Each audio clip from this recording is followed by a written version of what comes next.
I think the most significant moment that led to me writing Knocking on Heaven's Door was coming home to visit my parents when my parents were quite elderly, and sitting down at tea with my mother and having her say to me, "Please help me get your father's pacemaker turned off."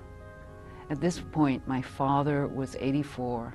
He was suffering from dementia. He was partly blind. He was crippled by a stroke, and yet he couldn't die, partly because he had a little device that was keeping his heart going so that it far outlived his brain. Following that, my mother and I went on a voyage to try to get this pacemaker turned off and allow my father to experience a natural death.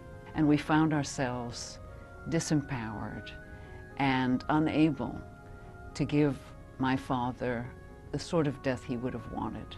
And so I really set forth on a quest to discover what, in the way our medicine and we personally are approaching death now, has created so many deaths that are not the kind of deaths people would choose. Most people say they would like to die at home without medical overdoing. But in fact, 20% of people die in intensive care units, and 40% die in some form of hospital or institution. This book grew out of a piece I wrote for the New York Times Magazine called "What Broke My Father's Heart: How a Pacemaker Wrecked Our Family's Life."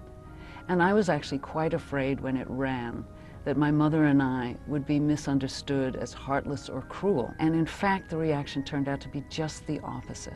My inbox just filled up with emails from people from around the world. There were also doctors and nurses who wrote, who were troubled by the drift of their own professions and pointed out to me, rightfully so, that doctors are doing their best with the best of intentions, but in some ways our technology has run away with us. Knocking on Heaven's Door is about shepherding my parents through the last chapter of their lives and what I learned in the process of doing it. And the hope for the book is that readers will be spared some of the unnecessary suffering that my parents experienced.